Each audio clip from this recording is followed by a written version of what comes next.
If you want to get through IIMs, XLRI, or other top B schools, then the next 10 months are absolutely crucial. The number of MBA aspirants in India has drastically increased, with nearly 3 lakh people taking the CAT exam, while less than 5,000 people get into the top 10 B schools. If you want to join this elite group, then you need to have a structured plan which starts early. Now, CAT will probably be held on the 30th of November this year, with ZAT being on 4th Jan early next year. That means that we have 9 months for CAT and 10 months for ZAT. And in these 9 to 10 months, you can make sure that you prepare the concepts well, you practice questions, you refine your test taking strategy, and you work on things like speed and avoiding errors.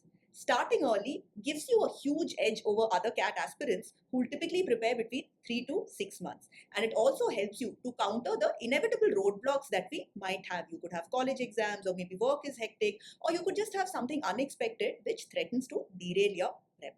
9 to 10 months is a long period of time, and it's important that you have a thought through plan so that you can follow it, track your progress, and stay motivated. And that's exactly what I'm going to do in this video. If you're new here, welcome. I'm Sanchana from MockCat, where you get directly mentored and coached by 99.9+ percentilers. And in this video, we're going to talk about the details of these exams. We'll get into things like the syllabus, the marking scheme, and so on. But most important, I'm going to give you a plan for 9 months for CAT and an additional month for ZAT. Now, there are going to be detailed chapters in this video, so you can visit whichever part needed depending on where you are. And make sure that you watch till the end, because I'm also going to talk about some other activities that you can do to boost the chances of you getting in. The reason that I'm covering CAT and ZAT is because these are the two exams that can get you to the top 10 B schools in India. But I would recommend that you also sign up for other exams such as SNAP and NMAT and other national level exams. If you want to know about any of these exams, just drop the comment OMETS and we'll help you out. And now let's dive in. For the next 9 months, we'll prioritize the CAT exam because the majority of the top B schools accept the CAT exam, making it the single most important exam. The plan for the next 9 months is heavily geared towards CAT with a little bit of ZAT prep thrown in. And of course, some of the other things which you can do to boost your prep since you are starting early, probably well ahead of other CAT aspirants. Let's start by getting a good hold of what the exam is like. Now, the CAT exam is conducted in the last Sunday of November. So this year it's expected to be held on the 30th of November. This is going to be an online exam over 2 hours. There are 3 sections: verbal ability and reading comprehension, data interpretation and logical reasoning, and quantitative ability. Each section is going to be for 40 minutes in that order, which means that the first 40 minutes you'll be taking up VARC, DILR in the next 40 minutes, and Quant in the last 40 minutes, and you cannot switch in between sections. Last year, the CAT examiners increased the number of questions from 66 to 68 questions, which is split as 24 questions for VARC and 22 questions each in DILR and in Quant. The questions are primarily multiple choice questions, but you will have some questions which are called short answer or type in the answer questions. And so far, you have had to type in only numbers, no words or sentences out here. Now, the marking scheme is plus 3 marks for every question which you get right. And for multiple choice questions, if you get it wrong, you get a penalty. It's minus 1 mark. But for type in the answer questions, if you get it wrong, you still get 0 marks. So you can have a plus 3 and a minus 1 or 0, making the total marks 204. Now, I'll talk about the marks that you need to hit the top B schools in a little bit. But first, let's understand the sections.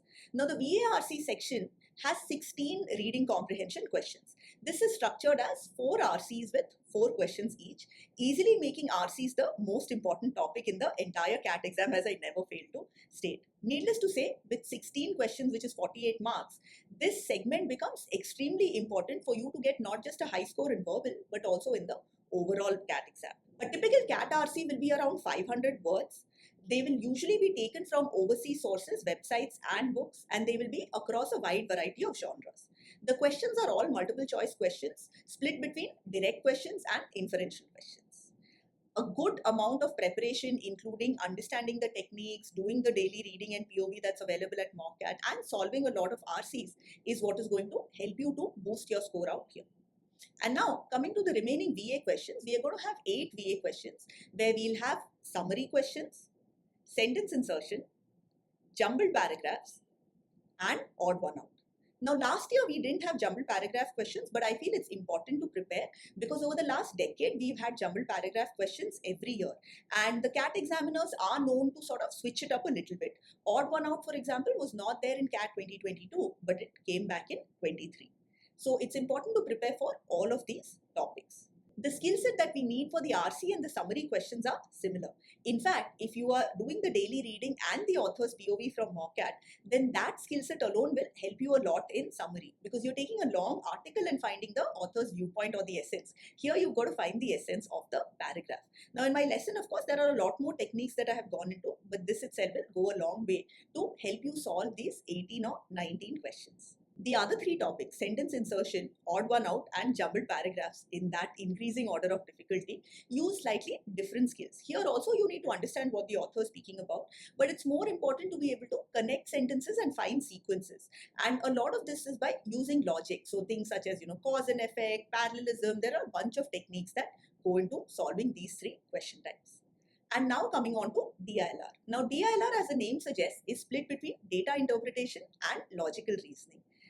Till the previous year, till CAT 2023, we used to have 4 cases with 5 questions each. But last year they switched it up a bit and we had 2 5-question cases and 3 4-question cases, increasing the number of questions to 22.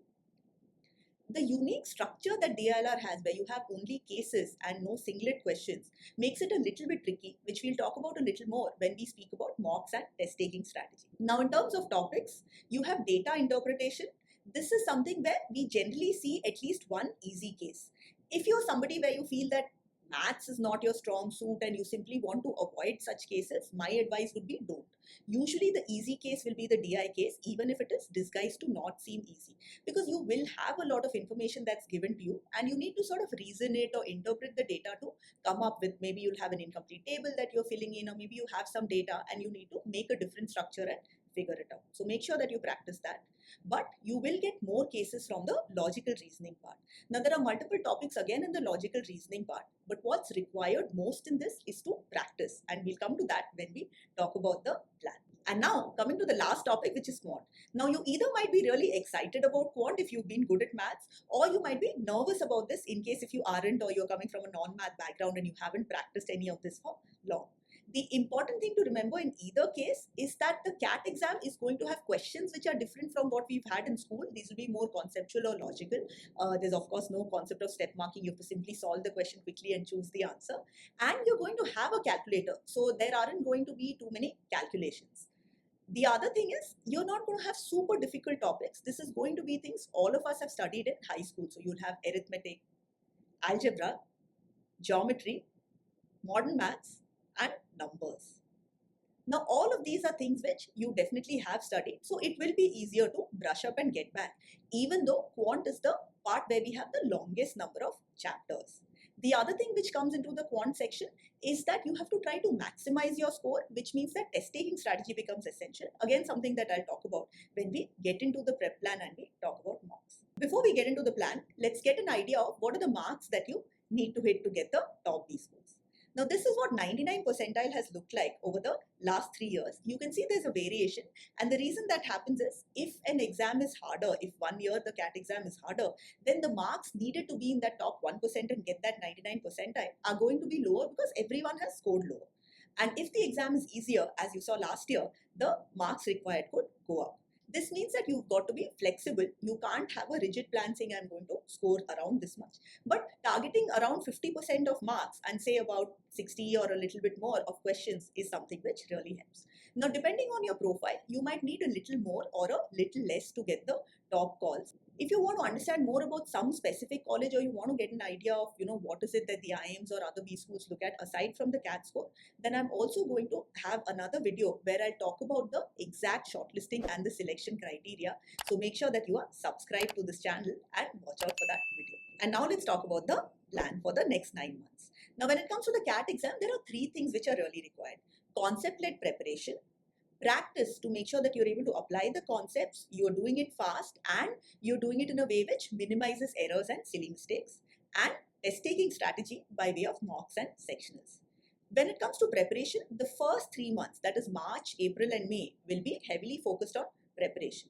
And the way that you should approach it is by looking at the topics where you have the highest number of questions. So that would be RCs with 8 questions, arithmetic with somewhere around 6 to 8 questions, algebra with say about 5 to 8 questions, and geometry which can be anywhere from 2 to 4 or 5 questions. And then you have modern maths and numbers where you typically get about a couple of questions. Now, these of course vary every year, but one thing which has been constant is arithmetic.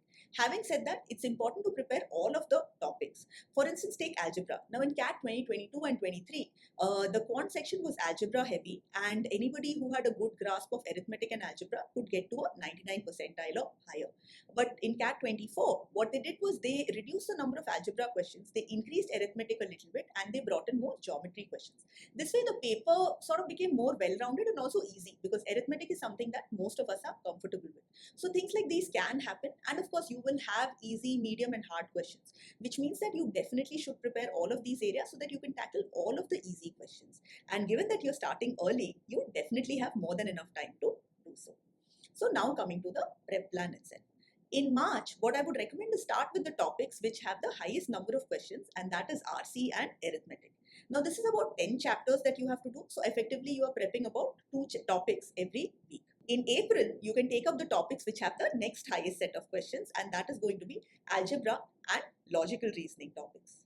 Now, don't let go of the verbal part entirely. What I would recommend is taking up daily reading and POV, and you can switch it up by solving RCs. So these can be the past CAT RCs, and in fact, the daily reading as well as past RCs is something which is available on our site and our YouTube channel.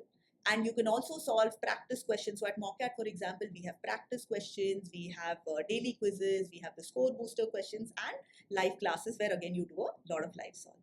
If you have the MOCAT pack, make sure that you're attending classes and getting your doubts clarified. Something that's really important when it comes to getting your concepts right and being able to solve questions. In case if you don't have access to the MOCAT pack, make sure that you at least have something where you have video lessons, preferably by people who have a high score in CAT, because this is a competitive exam, and practice questions at mocks.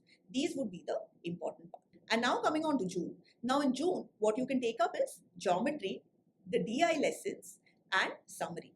Depending on how much time you have, you can take up the remaining topics in verbal and in quant. Now in the description and first pinned comment of this video, you'll have a link to a blog post where this entire structure is listed out on a monthly and a weekly basis, and there's also a daily schedule recommendation if you want that.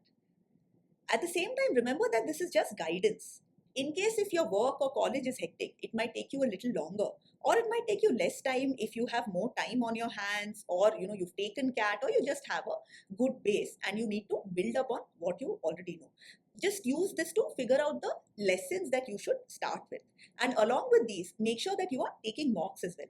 I recommend starting with one diagnostic mock before you even get into these lessons. You can actually take it on mockcat.com itself. We have a free mock. And even in April and May, I would recommend taking one mock. These are very important if you're taking CAT 2025 and that's your first CAT exam. But even if you have taken CAT before, there's been a gap, right? November to March is 4 months. So it's important that you take a mock and you figure out where you stand. But for a first time CAT taker, it's definitely important to take mock so that you get a good idea of what this exam is like, what are the features, what is the question palette, and so on. Another thing which sometimes happens is students take time to work on the test taking strategy, or they feel nervous, because at the end of the day, this exam can have a huge impact on your career, and it's something which occurs only once a year. So it's important to take mocks early so that we get rid of this nervousness and we are able to work on our test taking strategy as early as possible. And now coming to the next 3 months, that is June, July, and August. In June, you might need some time to catch up on any pending lessons. So maybe the VA lessons or maybe numbers and modern maths. But these 3 months are going to be heavily geared towards practice and revision. Now, for practice, I would definitely recommend having sort of a daily target. Definitely, you should be doing one CAT RC or one daily reading and POV, 1 to 2 DILR cases depending on how much you need, and the rest of the time you can practice quant. So you can take a set of 10 to 20 questions depending on how much time you have. This is a recommendation. You can also split it up among different days, but the verbal or the DILR should ideally try to be there daily. So if you have a hectic schedule, try to take up a CAT RC today, a DILR case tomorrow, then a daily reading and POV, and so on and so forth. Especially when it comes to DILR, practice is really important, because this is something that we've never had in school. Even if you've had aptitude tests for placements and all, CAT DILR is at a much higher level, and the unique structure where we have cases and no singlets makes it particularly complicated, because if let's say if you've spent 15 to 20 minutes with one case and you've not been able to do it, then the remaining time might not be sufficient, or you could miss out on two cases. So I'll talk about the test taking strategy part as well, but practice is something which helps you to get attuned to the different types of cases which come up, and you start getting an idea of what are the structures that you should form and which are the parts which are easier for you. Like there'll be certain topics which everybody is more comfortable with, and that will be different for you as compared to me or compared to a third person. So that is why in DLR practice is really important. The rule of thumb that we follow at MOCAT is if you have solved 100 cases, that means you should definitely be in a position to solve one or two cases depending on how easy or hard the exam is, and that is enough to clear the sectional cutoffs. But if you're solving around 400 cases, then you can definitely get to 2 or 3 cases or maybe even more. Now forget 400 cases, 100 cases itself might seem like a lot. But because you're starting early, you have more than enough time, and with lessons also you will have a lot of practice. And just to give you an example, at MOCAT we have 25 mocks and 45 sectionals, so that is 15 sections for DILR. So 40 into 5 cases, that itself is 200 cases. So you'll have something around 150 to 200 cases depending on the structure in just the mocks and sectionals themselves. And because you're starting early and you have more time to practice, this itself is going to put you well ahead. You'll be able to solve questions quicker, you'll be able to solve more questions and really boost your overall score. Practice is also very important in the other two sections. In verbal, doing the daily reading and the POV, solving RCs quickly is something which gets you attuned to the kind of RCs that we have in CAT, which are of varied genres, overseas sources, and have a lot of inferential questions which are typically new for most of us. And of course, in quant, the more questions you solve, the more you can, the faster you're able to apply the concepts and solve the questions, and the fewer errors that you have, particularly silly mistakes. Now, silly mistakes are something which can come up in all of the three sections, but especially when it comes to DILR and quant, it's important to ensure that we minimize it. So that's why practice is really important, but there are two more things that you've got to focus on in this time. And the first is revision, and this is especially important when it comes to quant. You don't want to be in a situation, like I said, where you've forgotten the arithmetic concepts by the time you finished algebra and geometry. So the way we do it at MOCAT is that we have concept revision videos for every topic. These will be 15 to 20 minute videos typically, where you have all of the concepts explained by Vignesh. This helps you to revise, so you can keep up this revision every month. Going through a 15 or even a 30-minute video is a lot easier than going through an entire lesson. And it's also something which helps you understand whether you've genuinely understood the concepts or not. I'll give you an example. So if you're saying log x to the base a, now it's important to know that these are defined only for x and a being real numbers. Neither a nor x can be 0, and a can also not be 1. So some of these tend to get missed out when you watch a lesson one time. So going through the concept revision helps you figure out how much you know, and it makes sure that you are keeping adding on to this part. And the next thing which we have is the speed concepts. Now these are unique tests where it's nothing to do with speed. The idea is you are able to actually apply the concepts. You've got to know the concepts, and then you've got to be able to apply the concepts and solve the questions. And in the speed concepts, we have all of the different types of questions that can come up in each topic. And if you're getting 8 or 9 out of 10 in these tests, then you know that you're going to go ahead and do well in the quant section. So use these features if you have access to a MOCAT pack, or pick up something of this sort and make sure that you're not neglecting revision. Another thing which you can do from a revision perspective for all of the three areas is go back and revisit any questions which you weren't able to solve or which you got wrong. So this can be RC questions where your accuracy is 50% or lower, DLR cases where maybe you didn't get the case and you had to watch the solution. Whatever it is, just go back after about a month and make sure that now you're able to do it. Again, at MOCAT, we have the bookmark feature, which is very useful for this. And the last thing which you need to do in this time is mocks.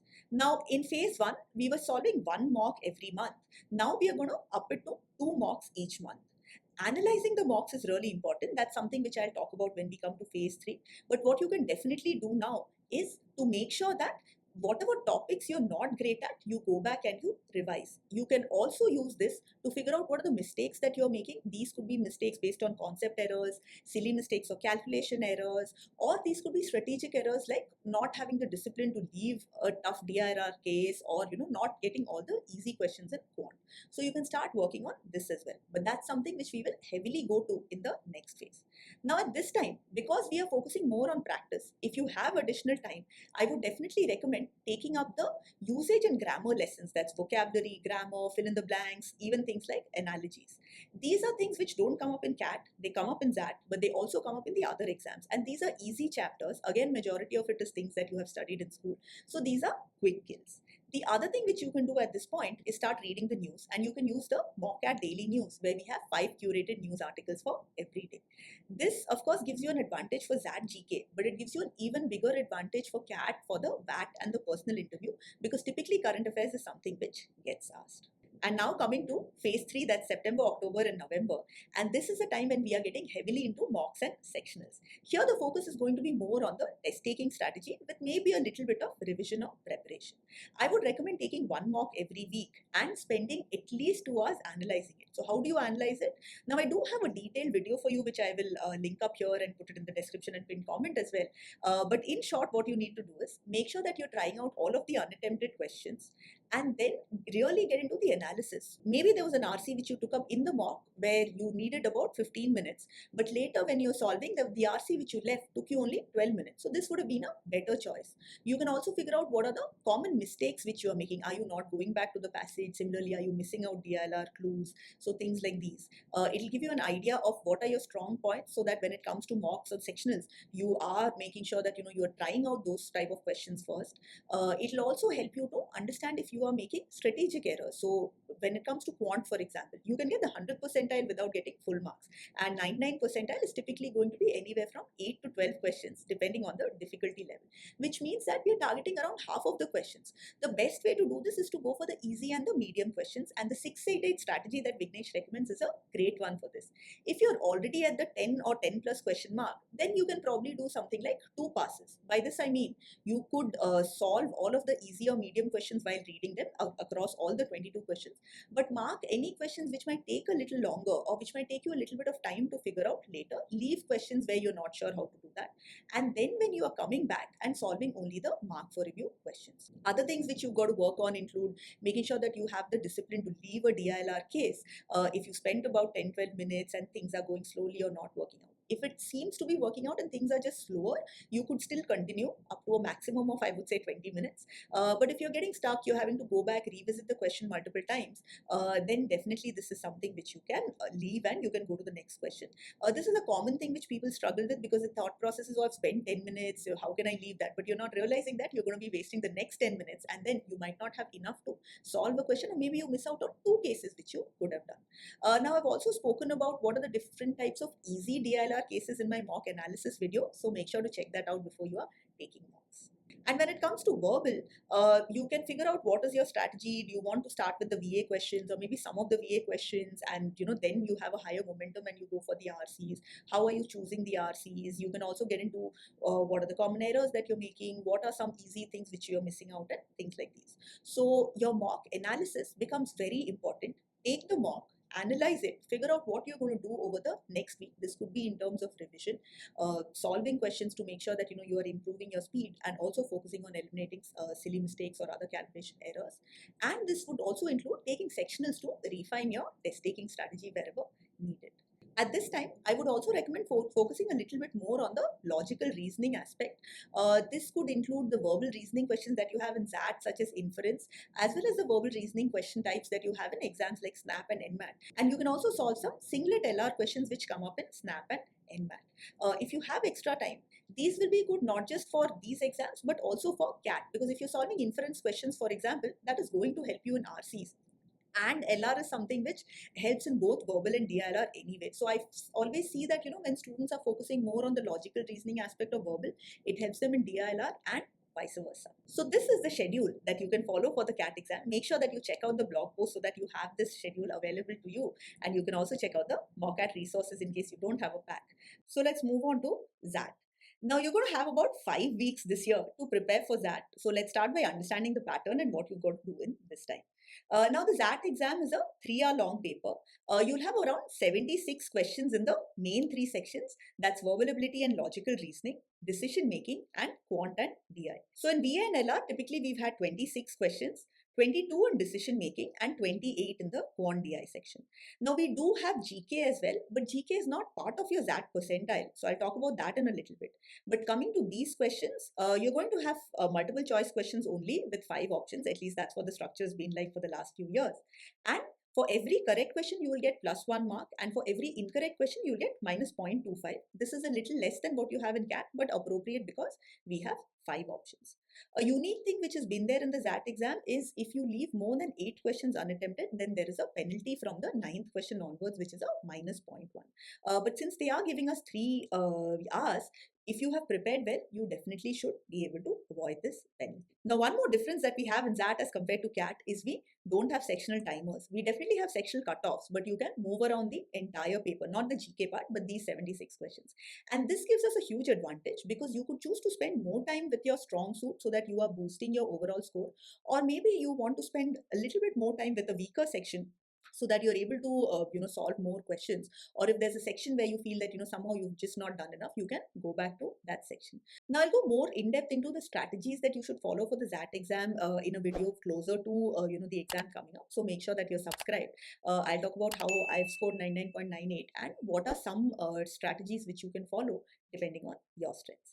Now coming to the 3 sections, VA and LR, you're going to have 26 questions. You will have RCs with a little difference. The last few years, we've had RCs of around 300 words with typically around 3 questions.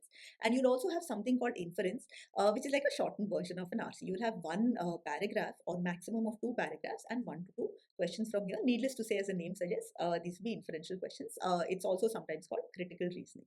Now, these 2 topics will comprise around 70% of the entire paper. The rest is typically taken up with vocabulary and grammar. So this could include, direct questions such as choosing which are the correct or incorrect sentences. And this will also include things like fill in the blanks, maybe, matching a word to its meaning. And you can also have analogies. The exact questions which come up, except for the grammar part, is something which can be switched. But typically you need to prepare on vocabulary, grammar, and practice some of these. And again, we do have a lot of practice questions. Speed verbal is something which helps in this. And of course, mocks for this. In terms of preparation, vocabulary is something which naturally will build if you are, focusing on the daily reading and POV and solving RCs and so on. So your CAT prep is also something which will help there. But if this is an area which you struggle with, then you can watch my video where I have given recommendations of what to do. And again, I'll put it in the description and the first pin comment. Now coming to the decision making section. This is something which is unique to XAT. No other exam has it. But then this is more like, I would say, managerial common sense. You don't need to have a business background or work experience to figure it out. It is, as I said, more like common sense where you are focusing on the company, optimizing the resources, making sure that you are being ethical. I'll put a couple of questions in the right here in the screen to help you get a better understanding. The topics could include things around business, but you could also have more general points. So you could have, somebody who's allocating hostel rooms to people. You could have someone who's starting a restaurant of their own. You could have questions around, different kings who are fighting with each other and so on. Again, the idea is to focus on what is the right thing that a manager should do, have a bit of a long-term perspective, and definitely be ethical. We'll have more detailed videos on this segment closer to the CAT exam, because what we've seen with our students is these few weeks are generally enough to get to an 85 to a 99 percentile, which is more than enough to clear the cutoffs. Remember that sectional cutoffs are definitely there. And now coming on to quant. Now the quant section is pretty similar to what you have in CAT, but you will also have DI. Usually these will be like 2 or 3 question cases which will be there, but the major chunk is going to be DI. So majority of your preparation for this one will be done. So in terms of the plan, I'll give you a couple of plans. One is if you have gone through the grammar and the verbal reasoning parts before, and one if you haven't. So if you have, I think the majority of these 5 weeks should be structured around decision making. Solve the past papers. That itself will be hugely beneficial to help you understand what it is, because DM is again something where you can have a few focus points like the ones which I've said, but the more you practice and the more you check out the answers that they have gone for, the better you will get at it. Mocks is also something which will help you out here. Assuming that you haven't done the other parts, what I would suggest is take about a week to brush up on the vocabulary and grammar. There's not that much that you will need to do for grammar, especially if you have been doing the daily reading, but you can definitely check out the speed verbal that we have. Grammar rules, practicing questions is what will help, and the remaining 4 weeks is something that you can primarily spend on DM, but definitely look to take one mock every week. It's going to take you longer to take the mock and then analyze it, but it will be extremely important for you to figure out what is a strategy that you want to go with. There are a couple of recommendations that I have, starting with DM and then going for your stronger section, and lastly a weaker section with a bit of time left over to go back to whichever section you need more time. Maybe you feel there are more questions in your stronger section, so you can go attack all of them, or maybe you feel that you have underperformed in DM or your weaker section, whatever it is, so you need to spend some time Definitely make sure that you're not overthinking the DM questions too much. Just mark it and move on. Some errors will be there, and that's perfectly fine. The other approach which you could take is starting from your stronger section, then taking a break with DM, and then going to your weaker section. I link a video which I had shot last year, giving you a recommendation of how to do it. But just make sure that you're subscribed to this channel because there will be more ZAT videos coming up closer to the exam. One more thing to practice is, of course, GK. This is split into two parts. You'll have static GK and you're going to have something which is more current.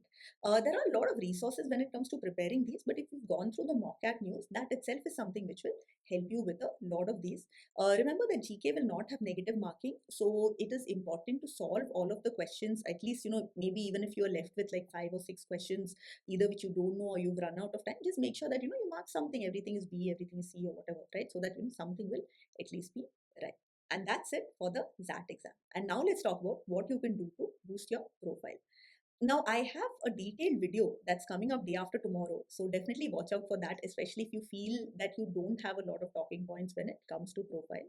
An important thing for me to state here is that, you should make sure that you are prioritizing your CAT prep, because that is going to be the single most important thing for you to get shortlist from these colleges. And only then do you get to the interview stage. And there you are basically focusing on some of the things which you have done. Aside from your CAT or ZAT exam score, they'll look at things like your academics, work experience, if any, and give you points based on diversity, academic and gender diversity. So there's not so much that you can do to change this, except maybe if you're in college, you can look to boost your college marks a little bit. But typically when we speak about profile, we speak about other things. So here are a few things which you can do. You could either take up an internship or you could take up work if you have already graduated. Try to do something which is in line with the area that you are interested in. So if you're interested in marketing, for example, you could take up something like digital marketing or copywriting, content creation. These are things which will give you relevant points to talk about and will also showcase to them that you are genuinely interested in pursuing an MBA. In case if you are coming from a non-commerce background, let's say you're an engineer and you have a technical job, that's also okay. Try to sign up for more things. So this could be like client presentations or things like that, which again are a little bit more geared towards an MBA, because a manager is somebody who's expected to have communication, presentation, and leadership skills. Irrespective of whether you're in college or you're working, you can definitely take up initiatives. So in college, the easiest thing is to volunteer for the fests which you have, or any event, right? You could design it or you could be part of it. You could also do simple things. If you know how to create a website, then you could do that for your college fest, some maybe your department or something like that. So these are things which help. And again, at work, probably go to your internal website and see what are things which are there. You can also speak to your manager. You could speak to your HR manager and figure out what are things which are there which you can participate in. A lot of times in college or at work, you would also have some form of charitable outreach. This is something which really helps you grow as a person, but is also a talking point when it comes to B school interviews and even later. In case if you have some time, let's say you graduated from college, but your work is not started, or you're devoting yourself to CAT prep full time, this is definitely something which you can do. We've had students who are in top colleges, at least a couple of them in the last 2 years, where they have prepared full time, but this is the aspect that they have heavily focused in. And we've also had students who've done this in college or as part of work. I'll put some examples here in the screen for certain ideas. Another thing which you can do is you can delve deep into your hobbies and your interests. So if you like reading, for example, you can start a book club. If you like watching movies or shows, you can have a social media page where you are reviewing things. If you like creating things, right, this could be making something from scratch, creating websites, baking, coming up with food, whatever it is, right? Again, you could have like an Instagram page, or you could even look to sell these things. If you're interested in finance, a great way to sort of develop this interest is either by taking courses or just by taking up things like trading. You can do it with virtual money these days to start with, but again, it will be something where you learn a lot and it becomes a talking point. There's a lot more which you can do in terms of courses, certifications, virtual internships, and all of that. If you want to go more deeper into this area, just watch out for the video that's coming out in a couple of days, because I'll give you a lot of ideas depending on whether you have a full year or less or more time. But that's it for this video. Stay tuned for the next one and let me know in the comments if you found the structure helpful.